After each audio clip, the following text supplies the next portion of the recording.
Chapter number 2 है wave speed. और अगर आपने वो वीडियो भी देख लिया होता तो फिर ये थ्योरी में ये चैप्टर कंप्लीट हो गया। आज केवल हमें न्यूमेरिकल की बात करनी है, तो जल्दी से हम न्यूमेरिकल पर आते हैं।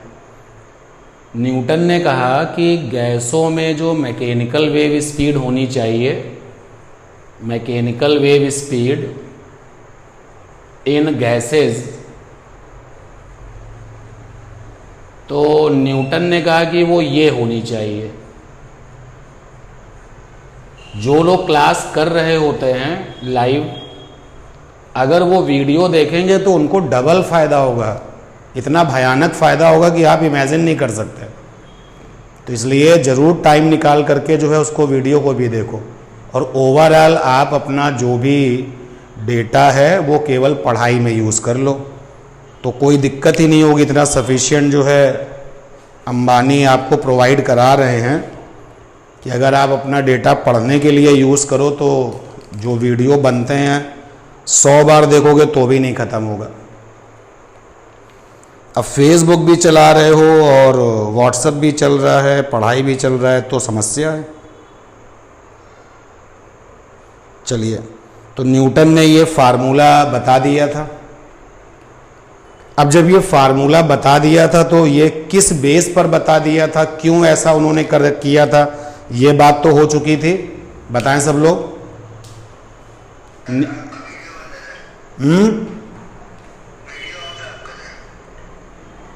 वीडियो ऑफ है मेरा? आया? ठीक, चलिए। तो न्यूटन ने जो ये फार्मूला बताया था, किस बेस पर बताया था, ये क्लियर है ना?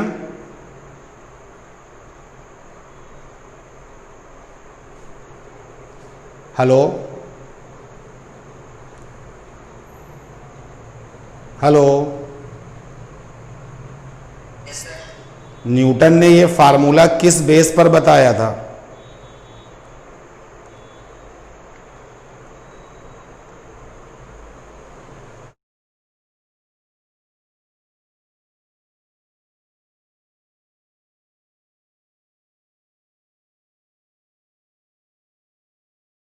तो मैं बता देता हूँ पूरा, लेकिन थोड़ा सा अलर्ट रहो भाई। गैसों में दो तरीके के इलास्टिक कांस्टेंट होते हैं। आपके पास में जो गैसेस हैं, gases having two elastic constant, two elastic constant. एक होता है आइसोथर्मल वाला elastic constant, isothermal elastic constant, जिसको कि सिंबल ET से लिखा जाता है, और दूसरा होता है एडियाबैटिक इलास्टिक कांस्टेंट, और इसको ES से लिखा जाता है, ES। इलास्टिक कांस्टेंट जो आइसोथर्मल वाला है वो निकाला कैसे जाता है? तो निकालने का तरीका है स्ट्रेस अपॉन में स्ट्रेन। और ES को कैसे निकाला जाता है? तो फार्मूला तो सेम है, स्ट्रेस अपॉन स्ट्रेन। तो जब फार्मूला सेम है दोनों के लिए, तो एक का नाम आइसोथर्मल और दूसरे का एडियाबैटिक क्यों है? आइसोथर्मल के केस में हम गैसों में जो चेंजेस करते हैं स्लो चेंज करते हैं। अब गैसों में क्या चेंज करते हैं? तो वॉल्यूम चेंज करते हैं। तो आइसोथर्मल में जो चेंजेस होते हैं वो स्लो होते हैं, जबकि एडियाबैटिक में जो चेंजेस होते हैं वो बहुत फास्ट होते हैं। तो बस इतना ही डिफरेंस है। सपोज कर लो कि तुम में और हमने दोनों लोगों ने गैस का इलास्टिक कांस्टेंट निकाला। हमने गैस के वॉल्यूम को चेंज किया, लेकिन बहुत स्लो तरीके से चेंज किया। तो जो स्लो तरीके से हमने चेंज किया है, तो मेरे वाले इलास्टिक कांस्टेंट को आइसोथर्मल कहा जाएगा, और आपने जब गैस में चेंज किया तो बहुत तेज़ी से चेंज किया है। चेंज मतलब वॉल्यूम का चेंज, तो आप वाले चेंज को एडियाबैटिक कहा जाएगा। तो ये दो तरीके के इलास्टिक कांस्टेंट होते हैं गैसेस में। न्यूटन ने आइसोथर्मल क्यों लिया था, मैंने पिछली क्लास में भी बताया था, लेकिन आप लोगों में से कुछ लोगों ने शायद अपडेट नहीं किया अपने आप को। तो दोबारा बताना पड़ेगा, अदरवाइज आगे मूव करने का कोई मतलब ही नहीं है। न्यूटन का ऐसा मानना था कि ये गैस के मॉलिक्यूल्स हैं। तो न्यूटन के दिमाग में क्या चलता था, क्योंकि पूरा का पूरा जो ये चैप्टर है न्यूटन ने किसी प्रैक्टिकल से नहीं दिया, कोई प्रैक्टिकल नहीं था, सब केवल एनालिसिस थे। सारा का सारा इनका जो है थ्योरेटिकल और लॉजिकल डिस्कशन था। तो हमने ये गैस के मॉलिक्यूल्स बना लिए। अब अगर कोई प्रोग्रेसिव वेव आ रही है, मैकेनिकल वेव अगर आ रही है, तो न्यूटन क्या सोचते थे? न्यूटन ये सोचते थे कि जैसे ही प्रोग्रेसिव वेव किसी गैस के मीडियम में चलेगी, तो जो ये वाले गैस के मॉलिक्यूल्स हैं ये एनर्जी लेकर के वाइब्रेशन करेंगे और एनर्जी किसको करेंगे ट्रांसफ़र? आगे वालों को ट्रांसफ़र करेंगे। तो वाइब्रेशन करने के दौरान ये यहाँ से आएंगे आगे और एनर्जी जो है अपने आगे वाले पार्टिकल को दे देंगे। तो देखो ये वो वाली सिचुएशन है जब मीडियम के पार्टिकल्स पास हैं, और इस घटना को कंप्रेशन कहते थे, हिंदी में संपीड़न कहते हैं। और ये सिलसिला फिर आगे चलेगा, ये वाले लोग एनर्जी लेकर के आगे चलेंगे, फिर से कंप्रेस होंगे। तो न्यूटन का ऐसा सोचना था कि जब मैकेनिकल वेव गैस मीडियम में होकर के चलती हैं, तो जैसे अब आप ऐसे समझना कि ये वाला जो हाथ है हमारा, वो मीडियम पार्टिकल्स का पूरा एक गुच्छा है। अब कौन आया? और ये वाला भी है, ये वाला हाथ भी मीडियम पार्टिकल का पूरा बंच है। इसको एनर्जी मिल चुकी है, अब ये वाइब्रेशन करेगा। जब ये वाइब्रेशन करेगा तो अपनी मीन पोजीशन से आगे बढ़ा, एनर्जी दिया मतलब कोलिजन किया, और ये पास है, ये वाला और ये वाले पार्टिकल्स पास हैं, ये कंप्रेशन है, ये संपीड़न है। और संपीड़न का मतलब कोलिजन होना। और फिर ये वाले लोग एनर्जी लेकर के आगे बढ़ेंगे, और ये एनर्जी दे चुका है तो ये पीछे जाएंगे। तो आप देख सकते हो कि जो कभी पास थे अब वो दूर हो गए। फिर ये प्रोसेस अगले वालों के लिए होगा, फिर और आगे। और अगर एनर्जी लगातार आ रही है तो कंप्रेस रेयर फ्रैक्शन ये लगातार होता जाएगा और एनर्जी जो है आगे बढ़ती जाएगी। तो रेयर फ्रैक्शन यानी दूर जाना और कंप्रेस मतलब पास आना। तो और इस पूरे काम में जब गैस के मॉलिक्यूल्स कंप्रेस करेंगे, रेयर फ्रैक्शन करेंगे, तो इस पूरे काम में वॉल्यूम तो चेंज होगा ही होगा। तो न्यूटन ऐसा सोचता था, न्यूटन की ये सोच थी कि ये जो कंप्रेस और रेयर फ्रैक्शन है वो बहुत स्लो वे में हो रहे हैं, बहुत स्लो वे में। यानी न्यूटन जो है आइसोथर्मल की तरफ चल चुके थे। साथ ही साथ न्यूटन ये भी मानते थे कि जिस समय कंप्रेशन होता है उस समय कोलिजन होता है तो टेम्परेचर बढ़ता है, और जब दूर मॉलिक्यूल्स जाते हैं रेयर फ्रैक्शन में तो टेम्परेचर गिरता है। आप सबको ये पता होना चाहिए, पोटेंशियल एनर्जी का और दूरी का कर्व आप सब लोगों ने पढ़ा हुआ है, जहाँ पर आपको ये सीखने को मिलता है कि अगर मॉलिक्यूल्स के बीच की दूरी ज़्यादा होगी तो टेम्परेचर नीचे जाएगा, और अगर कम होगी तो टेम्परेचर ऊपर जाएगा। तो न्यूटन ने ऐसा भी सोचा, सब कुछ उन्होंने माना हुआ है और लॉजिकल तरीके से सारी बातें, मतलब वो ऐसा क्यों मान रहे हैं उसके पीछे भी लॉजिक है, बट हम उस लॉजिक की बात नहीं कर रहे। न्यूटन जो सोच रहा था केवल उसकी बात कर रहे हैं।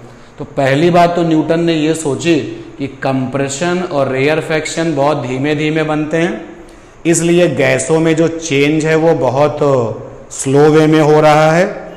दूसरा न्यूटन ये सोच रहे थे कि कंप्रेस वाले प्रोसेस में जो टेम्परेचर बढ़ता है तो रेयर फ्रैक्शन वाले प्रोसेस में टेम्परेचर नीचे आ जाता है, ऐसा न्यूटन सोच रहे थे।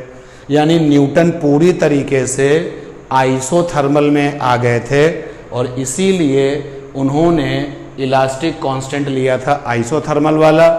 और जब हम लोग हीट एंड थर्मोडायनेमिक्स वाली यूनिट पढ़ते हैं तब हमको ये सीखने को मिलता है कि ईटी की जो वैल्यू है वो पी फॉर प्रेशर के बराबर होती है और ईएस की वैल्यू गामा पी के बराबर होती है। तो इसीलिए हमने ईटी की जगह पे पी फॉर प्रेशर रख दिया और न्यूटन ने गैसों में ये फार्मूला दे दिया था। अब इसको चेक किया गया। भाई न्यूटन का तो सारा का सारा स्टेटमेंट लॉजिकल और थ्योरेटिकल था, तो अब किया गया कि इसको सही से चेक कर लिया जाए। तो एयर वाले एग्जाम्पल के लिए चेक कर लेते हैं। एयर भी एक प्रकार की गैस है। तो P फॉर प्रेशर किसका? एयर का। रो फॉर डेंसिटी किसकी? एयर की। और एयर का प्रेशर होता है 1.01 10⁵ SI में, और एयर की डेंसिटी होती 1.29 किलोग्राम पर मीटर क्यूब SI में। सॉल्व किया गया तो 280 आया SI में, मीटर पर सेकेंड। लेकिन जो एक्सपेरिमेंटल वैल्यू थी एयर में मैकेनिकल वेव स्पीड की, जो एक्सपेरिमेंटल वैल्यू थी, अब एक्सपेरिमेंटल वैल्यू किससे निकाली जाती है?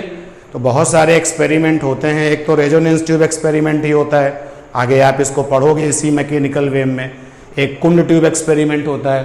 तो जब एक्सपेरिमेंट करके एयर में मैकेनिकल वेव स्पीड निकाली गई तो 332 मीटर पर सेकेंड आ गई। तो न्यूटन की बात भाई गलत हो गई, क्योंकि ये मैच तो कर नहीं रहा, यानी न्यूटन वॉज रॉन्ग। तो न्यूटन गलत साबित हो गए। अब न्यूटन जब गलत साबित हो गए तो लाप्लास ने करेक्शन किया। लाप्लास ने कौन सा करेक्शन किया? जो न्यूटन ने कहा उसका ठीक उल्टा कर दिया। भाई न्यूटन कह रहे थे कि कंप्रेशन रेयरफेक्शन बहुत स्लो वे में बनते हैं, लाप्लास ने कहा बहुत तेजी से बनते हैं, और तेजी से होने वाले चेंज को हम एडियाबैटिक कहते हैं। इसलिए लाप्लास ने न्यूटन की सारी चीज़ों को बस अपोजिशन से रिप्लेस किया। तो लाप्लास ने एडियाबैटिक लिया ES, और ES की वैल्यू होती है गामा पी। तो लाप्लास के हिसाब से गैसों में मैकेनिकल वेव स्पीड इतनी होनी चाहिए। फिर चेक किया गया। अब लाप्लास में गामा और आ गया है भाई, गामा एयर का, और गामा जो एयर का होता है दैट इज 1.41। प्रेशर तो एयर का लिखा ही हुआ है, गामा एयर का 1.41 होता है। फिर सॉल्व किया गया तो सॉल्व करने पर 331 पॉइंट समथिंग मीटर पर सेकेंड वैल्यू आ गई।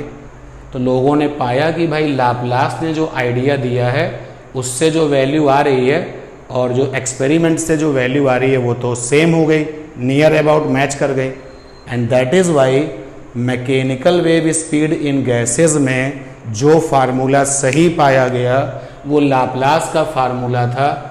और इस समय बोर्ड पर लाप्लास ने जो फार्मूला दिया है वही लिखा हुआ है। और मैं एक बार फिर से फाइनली लिख देता हूँ, √ES/ρ, और ये आ गया गामा P/ρ, क्योंकि ES बराबर होता है गामा P। यहाँ तक की क्लास पिछली वाली हो गई थी। आप केवल 10 सेकंड 15 सेकंड पीछे रह गए थे, क्लास टाइम आउट हो गया था, लेकिन वीडियो में पूरी क्लास हमने रखी थी। तो आज की क्लास एक्चुअली इसके आगे से आनी चाहिए थी, लेकिन कोई बात नहीं।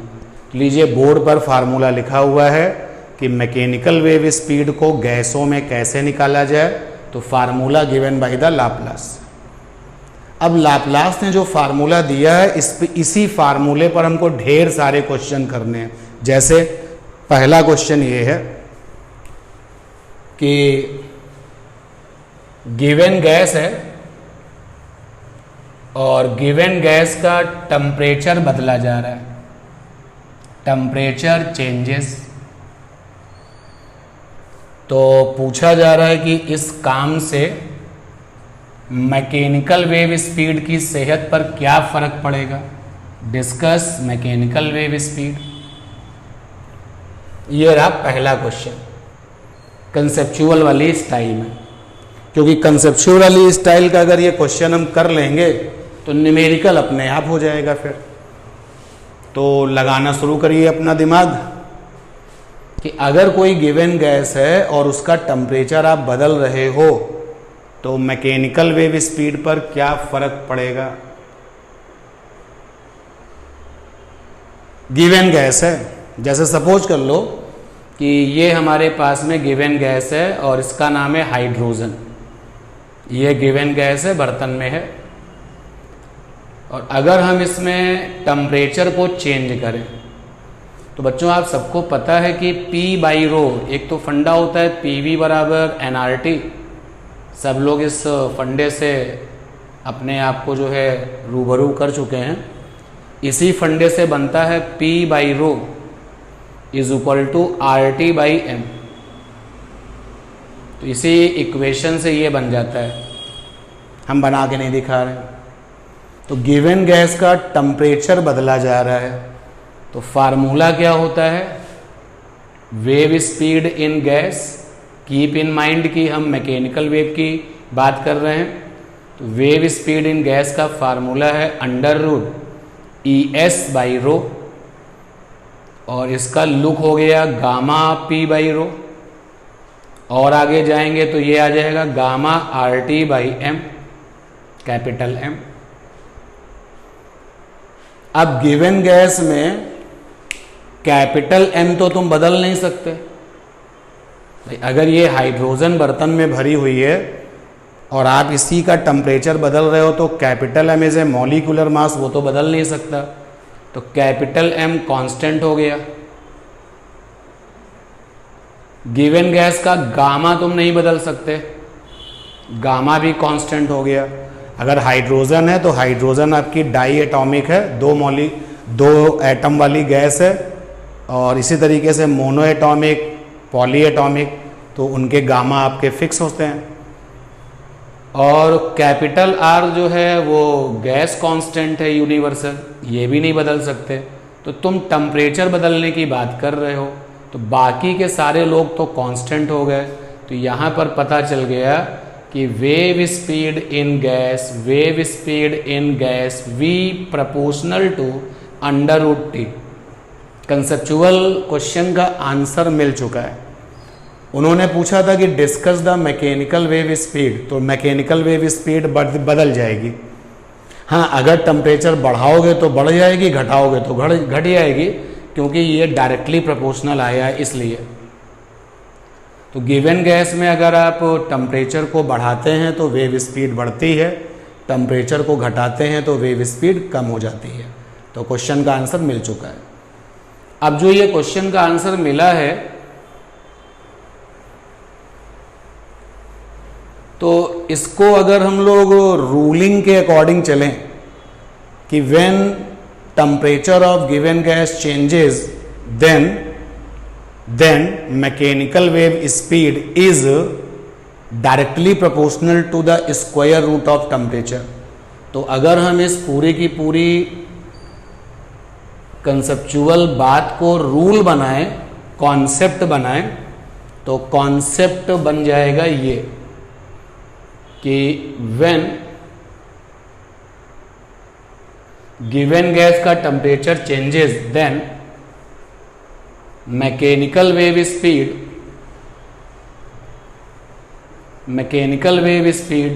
V is directly proportional to square root of temperature, square root of temperature। और टेम्परेचर का T अगर बड़ा बनाए तो केल्विन होता है, यानी कि हमने सीखा V प्रोपोर्शनल √T। ये तो यहां से एक फार्मूला डेवलप किया जा सकता है, V1/V2 बराबर √T1/T2। ये फार्मूला डेवलप हो गया। दूसरा, यहां पर हमने ये भी देख लिया कि अगर हम एक्सेस बना लें, यहां पर √T ले लें और यहाँ पे मैकेनिकल वेव स्पीड का V ले लें, तो ग्राफ कैसा होगा? तो देखो y एक्सिस पर किसने कब्जा किया है? V ने। तो V की जगह पे y लिख सकते हैं। x वाली एक्सिस पर कब्जा किसने किया है? √T ने। तो यहाँ पर √T की जगह पे x लिख सकते हैं। ये बीच का प्रोपोर्शनल हो गया। और जब दो लोग डायरेक्टली प्रोपोर्शनल होते हैं सीधे सीधे, तो लाइन सीधी होती है और ओरिजिन से पास होती है, यानी ग्राफ ये होगा। तो ग्राफ भी कई बार आपसे क्वेश्चन में पूछा जा चुका है। और अगर हम अपनी अप्रोच बदल दें,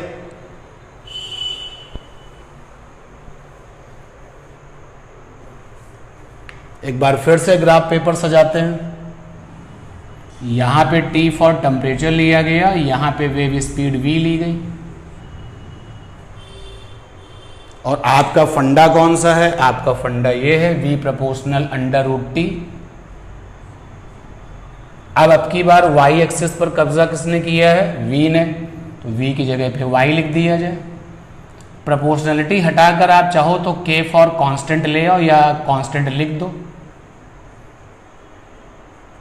और अंडर रूट टी, अब की बार अगर आप ध्यान से देखें तो x वाली एक्सिस पर t ने कब्जा किया है।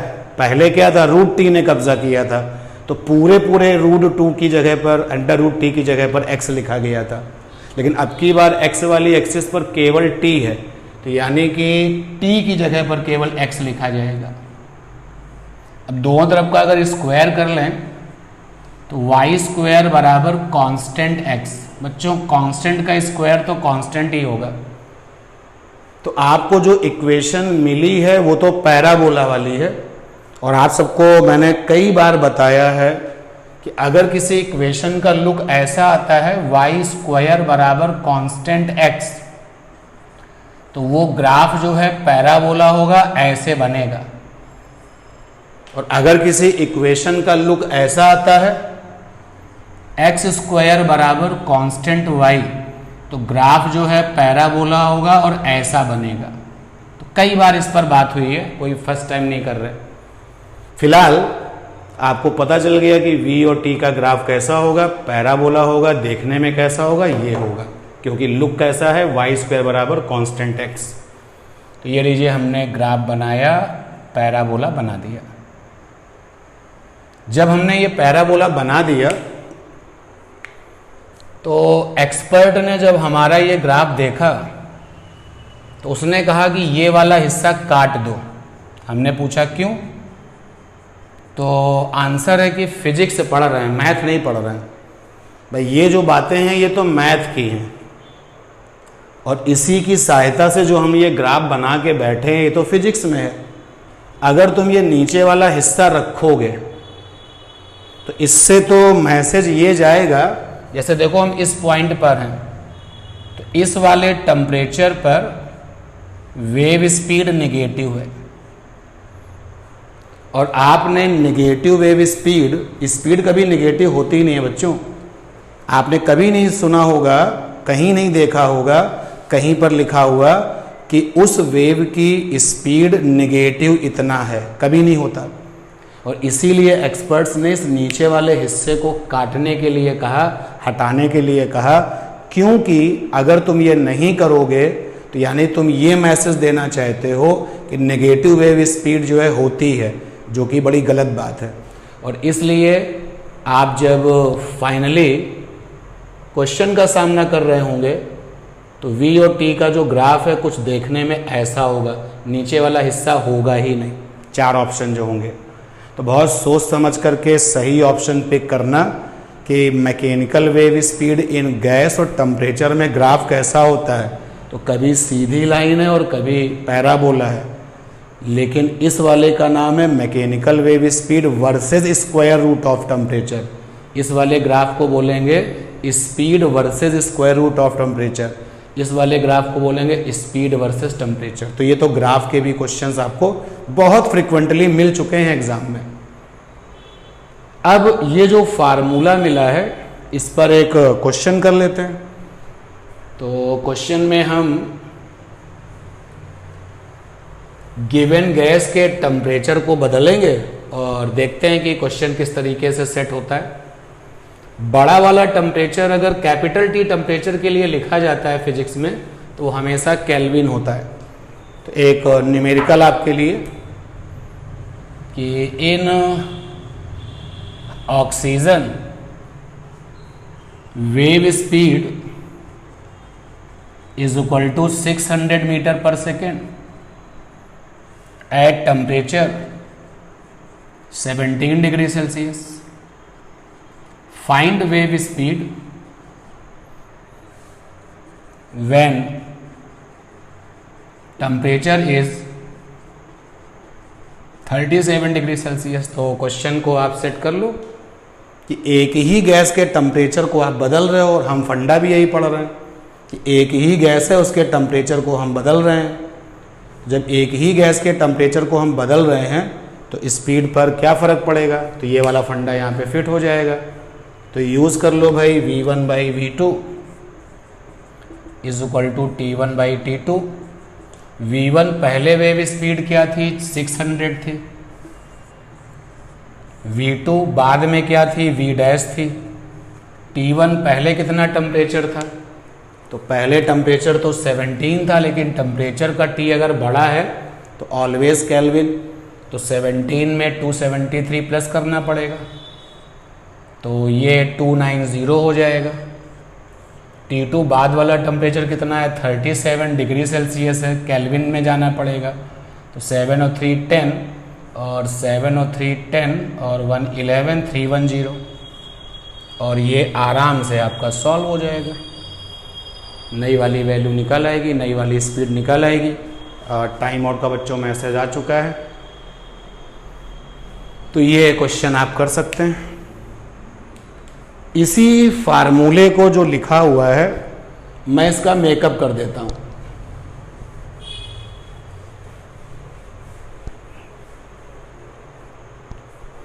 ये फार्मूला लिखा हुआ है V1/V2 बराबर √T1/T2। मैं इस फार्मूले का लुक बदलता हूं, और इस फार्मूले का लुक बदल करके ऐसा आ जाएगा VT बराबर V0 प्लस V0T/546। तो पहले तो मैं इसका लुक बदल लेता हूं, और फिर बाद में इस बदले हुए लुक पर क्वेश्चन कैसे होते हैं ये भी बताऊंगा, और दोनों फार्मूलों में डिफरेंस क्या है ये भी बताऊंगा। तो इस फार्मूले से ये फार्मूला कैसे आया, तो ऐसे आया कि गिवन गैस थी एट 0 डिग्री सेल्सियस। एक कोई गैस थी वो 0 डिग्री सेल्सियस पर थी, और उस गैस में जो मैकेनिकल वेव स्पीड थी वो हमने लिखी V0 से, यानी कि इस फार्मूले में जो V0 है वो स्पीड है एट 0 डिग्री सेल्सियस। पूरी बात आपको पता चल रही है कि when the temperature of gas is 0 then the corresponding mechanical wave speed is V0। फिर हमने क्या किया कि इस गिवन गैस का टेम्परेचर T डिग्री सेल्सियस बढ़ा दिया, तो given gas at T degree Celsius. तो जब गिवन गैस का टेम्परेचर 0 से बढ़ करके T डिग्री सेल्सियस हो गया, तो अब जो मैकेनिकल वेव स्पीड है उस गैस में वो VT है। तो इस वाले फंडे में VT को क्या कहा करोगे, VT is wave speed at T degree Celsius, V0 is a wave speed at 0 degree Celsius. और बस यही सारी चीजें हमने यहां पर अप्लाई कर दी। देखिएगा कैसे। V1 पहले कितनी वेव स्पीड थी, V0 थी। V2 बाद में कितनी वेव स्पीड हो गई, VT हो गई। √T1 पहले कितना टेम्परेचर था, तो पहले टेम्परेचर तो 0 था, लेकिन इस फार्मूले में तो केल्विन जाएगा, तो 0 + 273। बाद में कितना था, तो T डिग्री सेल्सियस था, तो केल्विन में बदलोगे तो T + 273। और जब इसी फार्मूले को आप और सॉल्व करते हो, बाइनोमियल थ्योरम लगती है, जो कि हम यहाँ पर नहीं कर रहे हैं, उसका कोई मतलब नहीं है, केवल आपको टच दे रहे हैं कि किस तरीके से आता है। जब हम इसको सॉल्व करते हैं तो सॉल्व करने पर बाइनोमियल थ्योरम का इस्तेमाल होता है, ये कंसेप्ट आ जाता है। अब दो कॉन्सेप्ट तुम्हारे सामने हैं, और दोनों ही कॉन्सेप्ट में देखो जमीन आसमान का अंतर है। एक तो कॉन्सेप्ट लेफ्ट हैंड साइड में लिखा हुआ है और एक कॉन्सेप्ट राइट हैंड साइड में लिखा हुआ है, और राइट हैंड साइड वाला जो कॉन्सेप्ट है वो आया इसी से है, लेकिन न्यूमेरिकल में दोनों कॉन्सेप्ट जो हैं अलग अलग सिचुएशंस पर लगाओगे। जैसे कि सजेशन है कि इस कॉन्सेप्ट के बारे में कब सोचें आप, think it when temperature of when initial temperature of given gas not given या फिर given 0 डिग्री सेल्सियस। बात को समझना, कई सारी ऐसी प्रॉब्लम्स आएंगी। मेरा स्टेटमेंट सुनना, मैं एक स्टेटमेंट देता हूं कि हाइड्रोजन में मैकेनिकल वेव स्पीड 1200 मीटर पर सेकेंड है और मैं शांत हो गया। तुमने पूछा कि किस टेम्परेचर पर है, मैंने नहीं बताया। अगर किसी ने गैस के टेम्परेचर को नहीं बताया है, नहीं डिफाइंड किया हुआ है, तो आप हमेशा जीरो ही मानोगे। फिजिक्स की तो आदत होती है ना, टाइम के बारे में नहीं बताया तो इनिशियल का जीरो है, पोजीशन के बारे में कुछ नहीं बताया तो इनिशियल का जीरो है। सिमिलरली तो जब आप क्वेश्चन को पढ़ रहे हों और आपको ये पता चले कि इनिशियल टेम्परेचर गैस का कितना था, या तो वो कह देगा जीरो था या फिर वो नहीं बताएगा तो तुम मान लेना जीरो।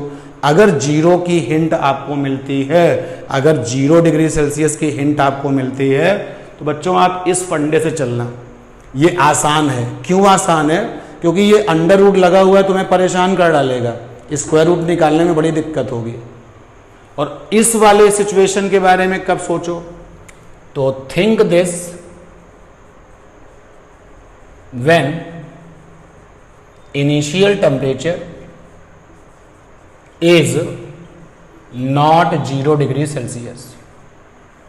अगर क्वेश्चन में इनिशियल टेम्परेचर 0 डिग्री सेल्सियस नहीं है तो फिर आप इस फंडे पर जाना, और अगर क्वेश्चन में इनिशियल टेम्परेचर 0 डिग्री सेल्सियस है तो आप इस फंडे पर जाना। इस फंडे पर जब आप चलोगे तो मैं एक बार फिर से रिकॉल करा दूं आपको, V0 वेव स्पीड है at 0 degree Celsius, Vt wave speed है एट T डिग्री सेल्सियस। तो यहां वाला छोटा t डिग्री सेल्सियस में होगा। और इसी फार्मूले को, ये जो फार्मूला लिखा हुआ है, इसी फार्मूले को ऐसे भी लिखा जाता है, Vt बराबर V0 प्लस 0.61T। 0.61T ऐसे क्यों लिखा जाता है बच्चों? ये रिजल्ट तब लिखा जाता है जब दिमाग में रहती है एयर, यानी कि ये रिजल्ट वैलिड है जब air is at 0 degree Celsius. जो ये वाला रिजल्ट है वो सभी प्रकार की गैसों में इस्तेमाल होगा, चाहे जो गैस हो, कोई भी गैस हो, इसी से ये रिजल्ट बनता है। लेकिन ये रिजल्ट वैलिड है जब एयर होती है। तो एयर में जो V0 की वैल्यू होती है, अगर आपके पास में एयर है और ये एट 0 डिग्री सेल्सियस है, तो 0 डिग्री सेल्सियस पर जो वेव स्पीड आती है, जिसको कि हम V0 लिखते हैं, वो 332 मीटर पर सेकेंड होती है। तो इस जगह पर V0 की जगह पर 332 लिख दिया गया। तो जब हम यहाँ पर V0 और नीचे 546 है, तो V0 की जगह पे 332 लिखेंगे और नीचे ये 546 होगा, तो फिर ये 0.61 आएगा। तो इस V0 अपॉन 546 की वैल्यू 0.61 होती है, लेकिन गैस का नाम एयर होना चाहिए और वो इनिशियली 0 डिग्री सेल्सियस पर होनी चाहिए। तो आप इस फंडे का इस्तेमाल कर सकते हैं जब आपके पास एयर हो, तो बड़ा आसान हो जाएगा। जैसे सपोज कर लो कि क्वेश्चन आया कि एयर 0 डिग्री सेल्सियस पर थी, बताओ कि 10 डिग्री सेल्सियस पर वेव स्पीड क्या होगी। तो V0 की वैल्यू 332 अंडरस्टूड है एयर में, 0.61 इंटू 10 सीधे सॉल्व हो गया, आंसर आ जाएगा। तो क्लास का फिर दोबारा मैसेज आ चुका है मेरे पास, तो इसी को मैं यहीं पर अब ख़त्म करूँगा। फाइनली एक बार फिर से आप सुन लीजिए, दोनों जो अगल बगल फार्मूले लिखे हुए हैं, ये एक ही गैस के जब टेम्परेचर को आप बदलते हो तो ये वैलिड है। इस वाले फंडे के बारे में हमें तब सोचना चाहिए जब गिवन गैस का टेम्परेचर इनिशियल वाला 0 हो। कभी कभी गैस का इनिशियल टेम्परेचर नहीं दिया जाएगा, आप 0 मानोगे। इस वाले फंडे के बारे में हमें तब सोचना चाहिए जब गिवन गैस का इनिशियल टेम्परेचर 0 ना हो। ये न्यूमेरिकल्स आ गए। इसके पहले जो थ्योरी के क्वेश्चंस करे थे वो आपने देखे थे। बहुत सारे क्वेश्चन हैं इस चैप्टर में। थ्योरी के अकॉर्डिंग ये चैप्टर कंप्लीट हो चुका है, मुझे अब नया थ्योरी में कुछ बताना नहीं है, लेकिन अभी क्वेश्चन आपको कराने पड़ेंगे। तो आयुष आनंद ने जो है कई सारे क्वेश्चन प्रोग्रेसिव वे में पूछे थे, तो मैं सोच रहा हूँ कि जल्दी ही उसका जो है सलूशन दे दूँ आप लोगों को। और आप भी जो है क्वेश्चन अनसॉल्व पेपर से लगाइए और हमको पहले से पहले दे दीजिए। आयुष आनंद श्रीवास्तव के जो क्वेश्चंस थे वो मैं सबके साथ शेयर कर दूंगा प्रोग्रेसिव वेव के, तो अगर आप लोग ट्राई करते हैं तो ट्राई करिएगा। और मिलते हैं आपसे अगली क्लास में।